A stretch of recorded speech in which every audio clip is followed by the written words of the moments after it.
Right, on to Dimension 7. Hey everyone, I'm Clip, welcome back to So Dungeon 2, and my quote-unquote perfect run where I am trying to complete the game as fast as possible and in the least amount of runs possible. So we are on to Dimension 7, which is somewhat of a pain in the ass. I do make a slight error here. I should actually grab the Regen Relic. The Regen Relic actually really comes in handy in just topping up everyone's HP, because there are a few times where I just can't out-heal the damage, especially on the boss. This boss has two ways of just wiping the team, all completely RNG. So one, it's got the dial-up mechanic. If it rolls a 9, it's an insta-kill on anything it targets. And then also has another AoE attack, which if it does it back-to-back, I can't out-heal with only one nurse. If I ran more nurses, I could out-heal the damage, but I'm only running one nurse because it's quicker. Though later bosses, I do have to make the swap, and there's actually grounds for using more nurses a lot longer and a lot earlier, especially if you use a thief to steal all the items you need for the Phantasmal Claw. You can really get away with stacking nurses and just completely out-healing, which means I can probably focus on the attack relic and everything would work out better, but that's next time's problem. Okay, so first run, done like normal, usual comp, Mystic, Nurse, Mystic, Mystic, Mystic, Thief, Thief for the loots, first Mystic to regen, and of course the Nurse to heal. We're up to 440, which is pretty good. Essentially, I went longer than I really wanted.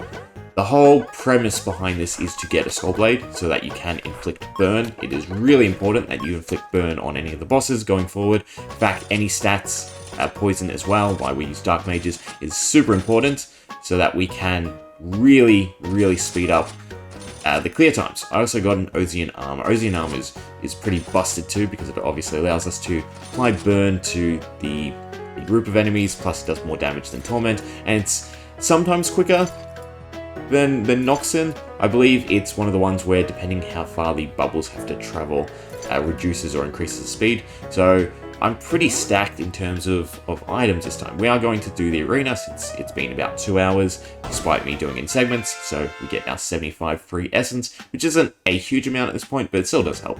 We can unlock our Dark Mages, and then we can set up for the boss. I am a bit short on a few upgrades. I would like to max out the kitchen. That's probably still the priority, as HP is one of the most necessary stats, unless, you know, I go back to running more nurses, which is viable, but yeah, discussion for a later time. I'll probably cut out a lot of this finicky stuff, because I do spend quite a while here just trying to equip. Yeah, so looking at the recording, I spent a good 5 minutes just finicking around with all the different equipment, trying to make sure everyone has enough HP to survive, as well as optimizing damage and everything like that. So I definitely do need to work on itemization, but we got there in the end. So this is the best we can do. Ozian Armor on the Mystics. I do run an extra Mystic instead of 3 Dark Mages and only 2 Mystics. The reason for that is, again, we need the mana regen to actually utilize both the Skull Blade and the Ozian Armor, so it has to be run by Mystics, and the damage is too great to worry about the slight speed boost of Noxin. We also continue to max the Relic of Health, because, again, health, most important stat, we need to be able to survive the boss. Here we are, the Dark Dialer. So all the bosses are significantly slow. I did lose the first Mystic, and this was quite interesting. I don't actually remember how. I probably got comboed out on the last 20 floors, so where you get the Red Knights that can double hit. Ah, wrong number. So I did mix up the naming. So wrong number, if it rolls a 9, it's a kill. If it rolls an 8, I think it's still pretty high in damage. And then Dial It Up is the AoE attack for 141, which obviously only heal for 100. So if it just uses it back-to-back, like this sort of, I would just wipe. So if we get it one more time, that's the end of the run. Obviously I don't, because this is the finished video. So not one more time, twice, because I do heal the 100 still. So at this point the Nurse will be KO'd, which it does.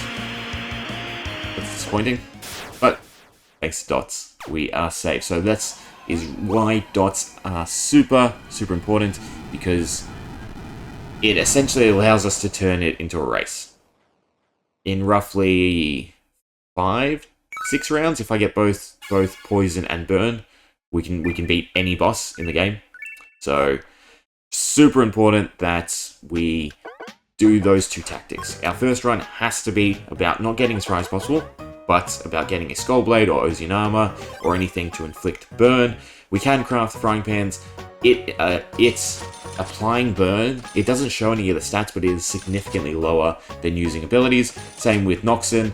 The infected blade, edge, I was going to call it blade, is different. That has a really good application rate. It's higher than Noxon that time around, but it's not something we can really get the materials for, because as I've learnt, infected edge requires a poison vial, which is only dropped by one boss in the game, the Abomination on floor 40. Nothing else drops it, so it's super hard to actually be able to get and craft reliably.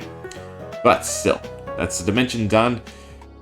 Oh, can't even max stuff out, so really annoying that I didn't get the 2 light glands there. It made me repeat the next dimension for a lot longer than I should have. But we got it done. I do also apologize because obviously there is nothing really new to do within these later dimensions. It is essentially rinse and repeat. So if you did make it this far, thank you. Hope you enjoyed.